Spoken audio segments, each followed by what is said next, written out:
Let's go through some of the data points here, just to illustrate. And yeah, some of the things were. This is one of the greatest. I'm just teasing you with some of the other things coming. A columnist for the Chicago Sun-Times. This is so good.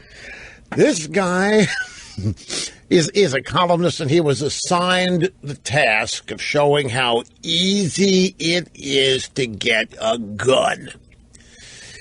You know, we had the morning update today about this CBS reporter who wanted to do the same thing. They're all going into gun shops and trying to show how easy it is. They'll sell a gun to anybody. You don't need to get a background check. It's all a bunch of BS. You walk in, you fork over the money, they'll give you a machine gun if you want it, is the image that they're trying to portray. Wait till you hear the details on this clown from the Chicago Sun-Times. I'll just cut to the chase. The guy, his application was not approved. They found out he's an alcoholic, and he's got a couple charges of wife abuse or spousal abuse or something, and they would not give him the gun. He wanted to leave that out of the column. And his editor said, no, you got to put it in there. So he put it in there. But he said that wasn't the real reason they let me have a gun. They didn't let me have the gun because they knew I was a reporter, and they knew I was going to try to shaft them. Now, the background system worked. The guy didn't deserve getting a gun. He couldn't pass the background check. He's alcoholic or has had alcoholic issues, I don't know, and spousal abuse issues, charges. System worked, and it's just classic. And we got to show you what we're up against. We have some Kim Kardashian tweets on this. That the problem is Kim Kardashian is thought of as an oracle by low information people. And she's got a series of tweets on how easy it is to get a gun and background checks don't exist. It's all wrong. It's a no. I have spies. I'm not reading Kim Kardashian tweets.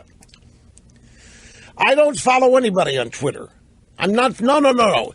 The guy who reports. I read his report yesterday on his daughter is a millennial. And he tracks her and her friends and reports to me. He's the guy that told me that sustainability is a big deal to them. He's the one sent me this. He's the one out there following this stuff, trying to keep me up to speed so I don't have to do it. I wouldn't go follow Kim Kardashian. Anyway, it's going to fit right with the Chicago Sun-Times piece. It's going to go perfectly with it. So don't worry how I got it. What does it matter how I got it? Are you prepared to sit in there and say that your opinion of me might change if you found out that I was following Kim Kardashian? Don't even go there. Hi, how are you? Welcome back. Great to have you. Folks, there's other things going on out there. And I tell you, the time is just zipping by here. And we've done enough Hillary soundbites. You get a flavor for it. We showed you what Trump's tweets he was tweeting during the speech. We shared those with you.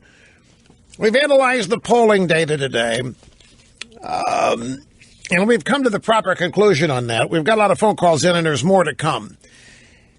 I touched on Brexit a little bit. I want to spend a little bit more time on that. And then I want to get to the stack of stuff that's got nothing to do with any of this, where the Chicago Sun-Times columnist tried to show how worthless the background check aspect of getting a gun is and how it totally backfired on a guy in just one of the most juicy stories you'll ever come across.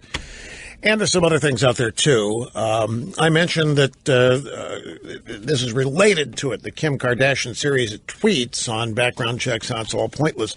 The reason, I'm not a Kim whatever follower, but I got a guy whose daughter is, and he keeps me up to speed by sending me this stuff.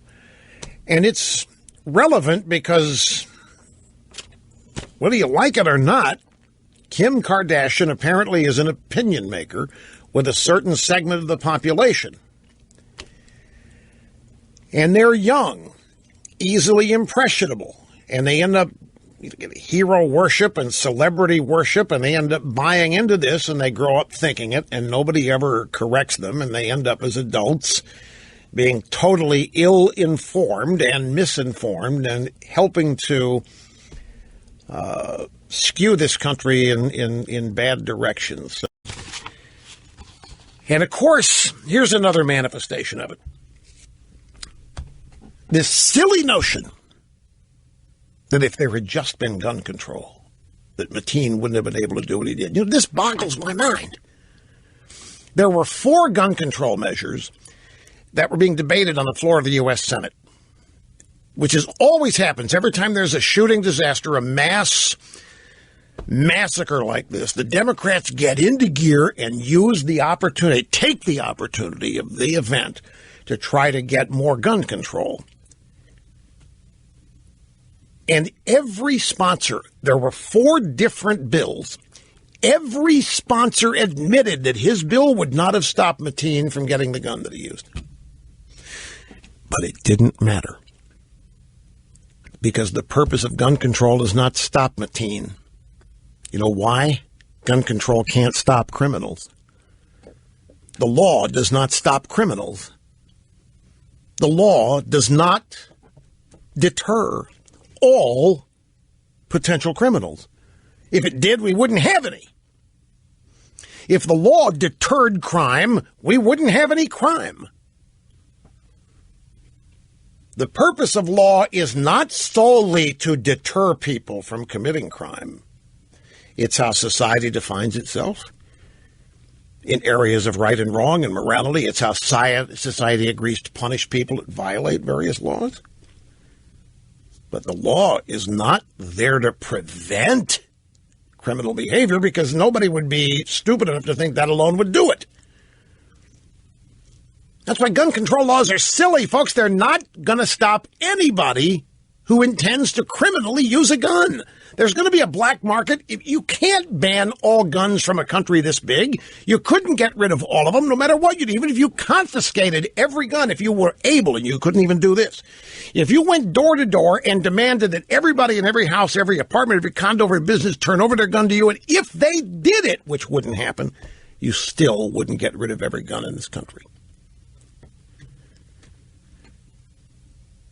That's what's silly. Therefore, the purpose of gun control is not to take guns or keep guns out of the hands of criminals, folks.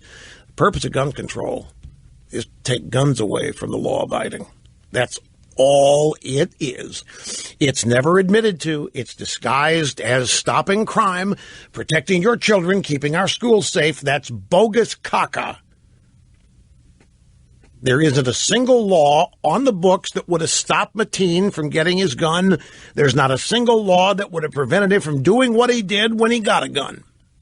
Not a single law. Doesn't mean that journalists are not stupid fools. Journalists are out there now doing story after story. How easy it is to get a gun. How easy it is for criminals and the law-abiding to go get a gun. And we're supposed to infer that it's so easy, no wonder people are getting involved in mass shootings.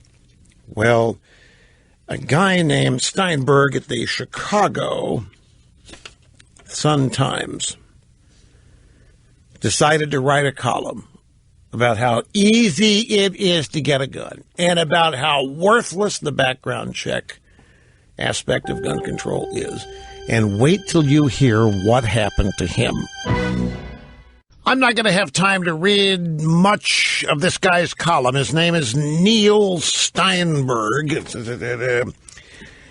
Neil Steinberg, writing for the Chicago Sun-Times, would-be terrorist can buy guns, but a reporter? No. See, he didn't pass the background check. And it's just classic. The column it's nonsensical, because the guy starts out, he ends up totally exposed as a fraud and ends up blaming the system for it. So he's one of these reporters who goes to a gun store on the premise that anybody can get a gun, and the background check is a mere formality, and they can get any gun they want. The background check doesn't really count. Everybody gets passed. Everybody gets their money, and the guy walks out with a gun and can go murder as many people he wants, whatever kind of gun he wants to buy. So this guy goes in to a gun store in Des Plaines in Illinois, Maxson Shooters Supplies. He went in there on Wednesday of last week to purchase his first assault rifle. And the first thing he learned is that there's no such thing. They told him there was no, but he didn't believe them. He said he'd never owned a gun before. With the horror of Sunday's Orlando massacre still echoing, even the pleasant summer day took on a grim aspect, the sweetness of fragile life flashing by as I headed into the valley of death.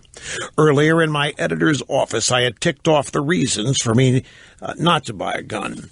It was a journalist's stunt, done repeatedly, supporting an industry I despise. But as I tell people, I just work here. I don't own the place. And my qualms melted as I dug into the issue.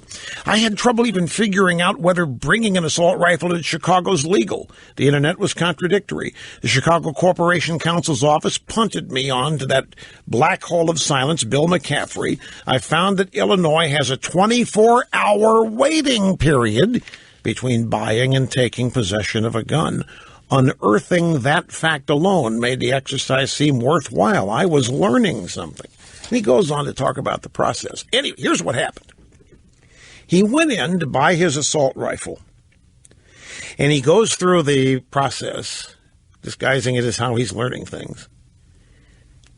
And the gun store called him within 24 hours and said, "I'm sorry, but we can't sell you the gun. You didn't pass the background check." And he wants to know why. And the gun store says, "We don't have to tell you. We're not required by law to tell you." That they knew he was a reporter. He didn't pass the background check. You want to know why? It was discovered that he has issues with alcohol and spousal abuse, or something of the sort. It was discovered that he was a risk, so he didn't pass the background check. He wasn't allowed to come back and get the gun. And he ended up portraying this. "See, I'm an innocent guy. I'm a totally innocent guy, a reporter." He didn't want to put it in the column, but his editors made him. He didn't want to include it. He thought that was not relevant. His editors made him put that piece of information in his column, and he goes off blaming the system. "Well, look, a terrorist can go in, a known terrorist going to get a gun, and I'm a decent, law-abiding guy, and I couldn't pass the background check." Of course, he doesn't see, because he's a closed-minded leftist, he doesn't see the utter irony in what happened to him. He goes in to expose the entire background check apparatus as fraudulent and worthless, and it uncovers that he is unfit for a gun, and he ends up attacking the system. When he ought to have walked out of it, "You know what? I'm wrong. This system works." He should have walked out of there, realized, "You know what? I learned something I didn't know. The background check is not an automatic. It's not something that's just set up to fool everybody into thinking they're really looking into people's backgrounds." Because this guy walks in thinking anybody in the world can go in and buy a submachine gun if they want to. And it turns out, we'll link to the piece, we'll link to the column at rushlimbaugh.com. You really need to read the whole thing, particularly near the end when he admits that he didn't pass the background check because of these. He says that's not the real reason. The real reason I didn't, gun manufacturers and the stores that sell them make their money in the dark. Congress, which has so much trouble passing the most basic gun laws, passed a law making it illegal for the federal government to fund research into gun violence, except for the week or two after massacres. So the guy totally doesn't get it, exhibits his total closed-mindedness. It's quite an informative piece. Now, the Sun-Times reporter thought he was turned down not because of his admitted alcohol abuse and admitted spousal abuse. No, they turned him down because he was a reporter, and they didn't want a reporter to learn how easy it is they give everybody else's guns. Have a great day, folks. We'll see you back here tomorrow.